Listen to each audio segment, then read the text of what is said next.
Hello, welcome back to the Life Learners podcast. Hope you guys are doing well today. Welcome to episode 102, or I think we're something in the 20s for this year. Today we're going to be talking about two things. A really great article that was posted on Hodinkee. I'll put a link in the show notes to this article so you can take a look at it, about the Omega Speedmaster Chronoscope, which I think is a pretty interesting watch to talk about conceptually and sort of as a vintage enthusiast. And then I also wanted to talk about a book that I got in recently that is now being shipped by my favorite company, MB&F. It's called The First 15 Years, and it's a great catalog of the watches in the first 15 years of the brand. So those are the things I'm going to be talking about today in the podcast. So I'll start off with the article about the Omega Speedmaster because I do think it's a pretty interesting watch. So Omega is known for their Speedmaster. I think it's pretty evident to any watch collector that the Speedmaster is a huge part of the Omega lineup.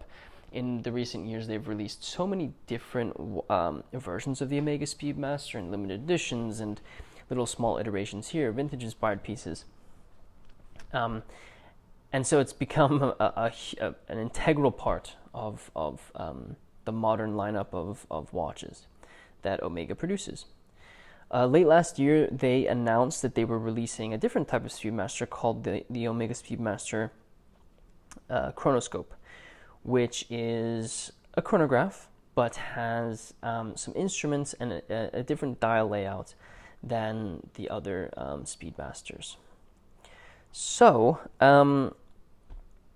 I'll describe the watch a little bit for right now, and then I'll sort of give you my thoughts on it. So this is essentially a very similar case to a classic Omega Speedmaster. It's got your normal chronograph pushers at 2 and 4 o'clock. You've then got a two sub-dials, one counting the seconds, one counting the hours.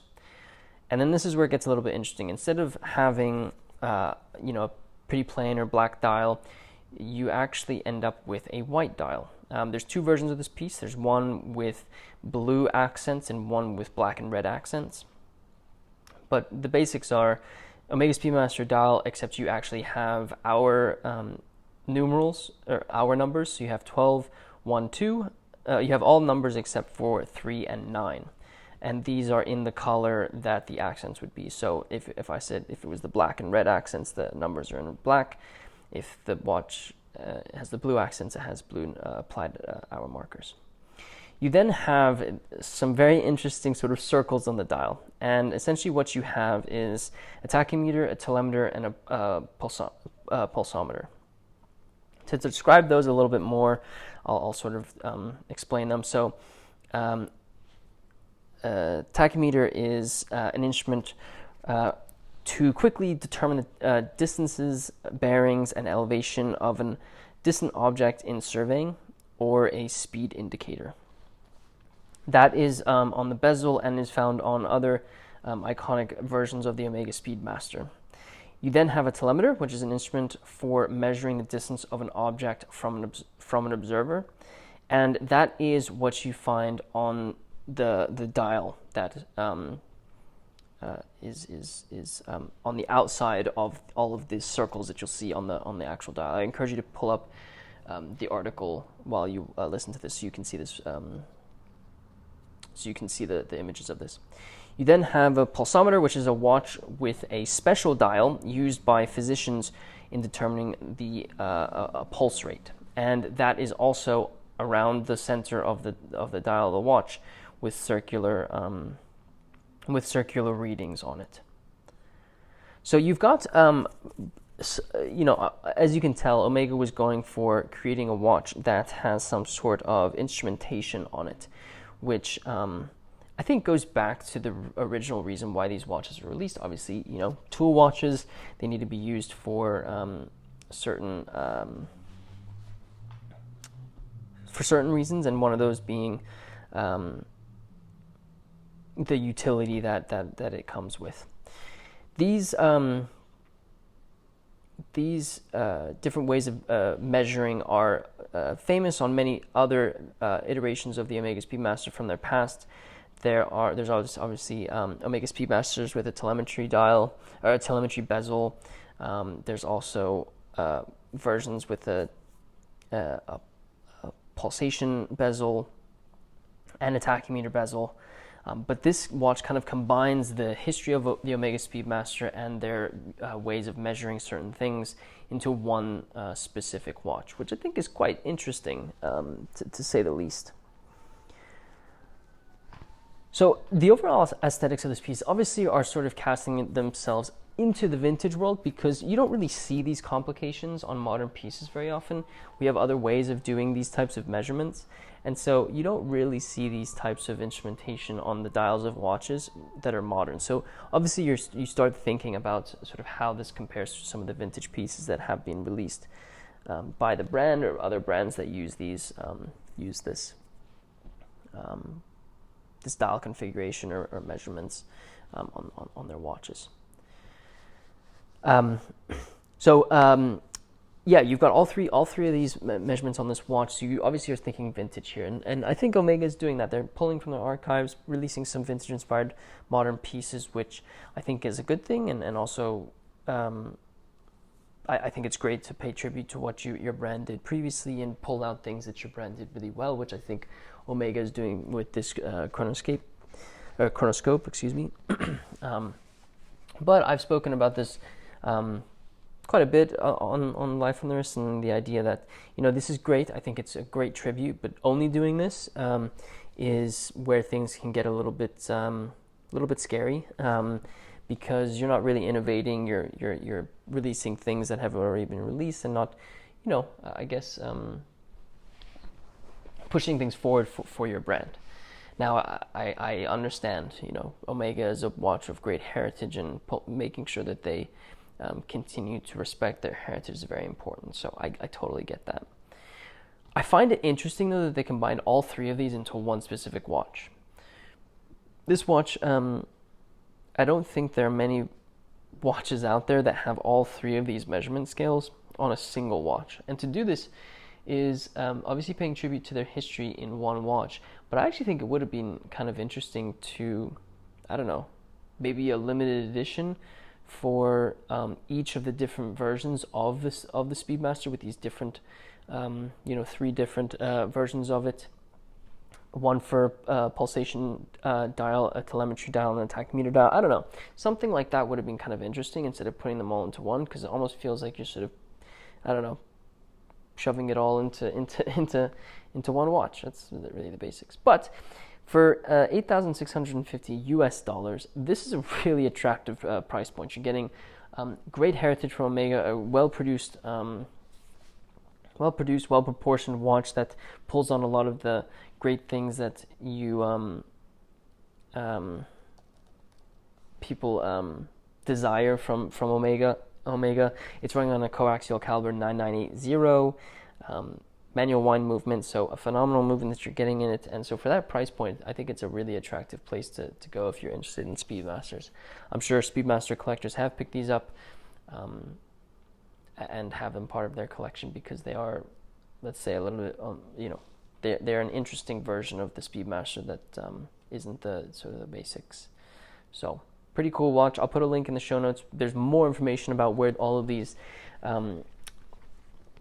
measurement scales appeared on Omega Speedmasters. So I definitely encourage you to read through that article, and great job, Hodinky.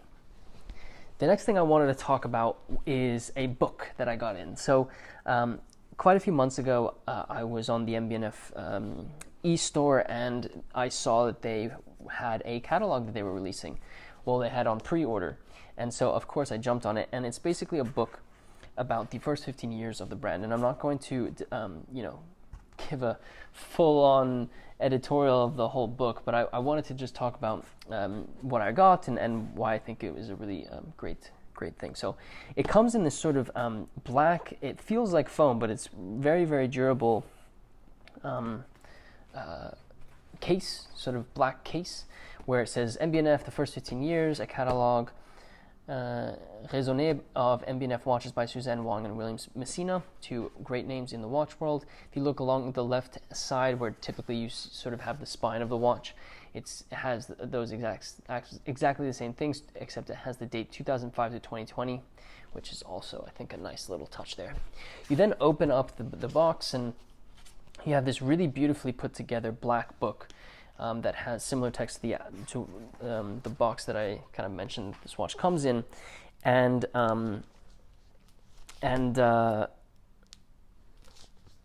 really, I mean, silver sort of glossy texture to the pages on the outside. Reminds me of encyclopedias.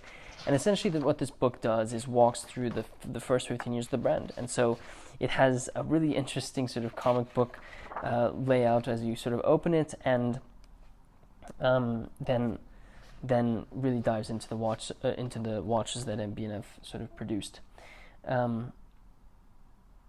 There's a little message from Max in the front of the text about how he has always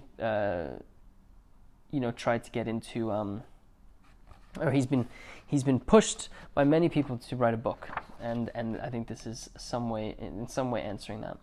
The book then has sort of like an introduction where the book talks about before MB&F, and sort of the effect that MB&F has had on the watch world. It then has a section on horological machines, everything from the HM1 all the way down to the HM10 Bulldog. It then has a section on the legacy machines, everything from the LM1 to the LM Thunderdome. There's a section about co-creations, which are some of the pieces they did with brands like Lepe and Loop Systems, and then there's obviously a index and credit section as well. What's really cool about this is this sort of houses all of the information about MB&F and the pieces that they've released. It talks about some of the it even has things like the limited editions that they've done, like the HM2 Black Box with Alan Silberstein, but many other creations are discussed in this book.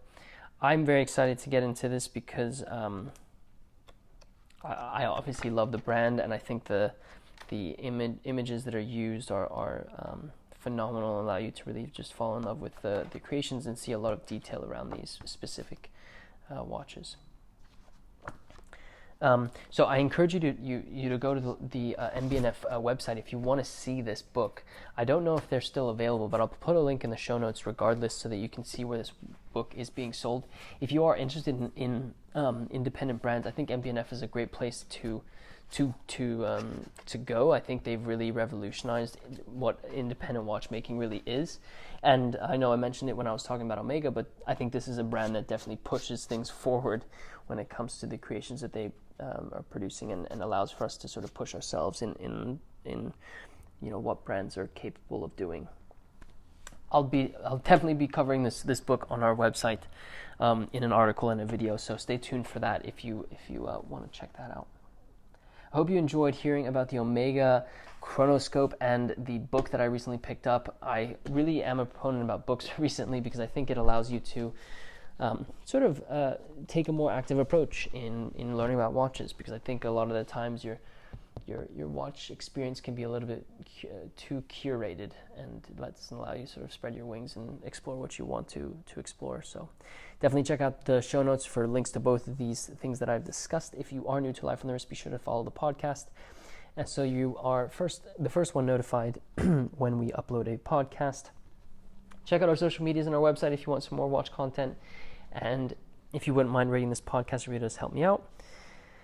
And with that said, guys, thank you so much for listening to this podcast, and until next time.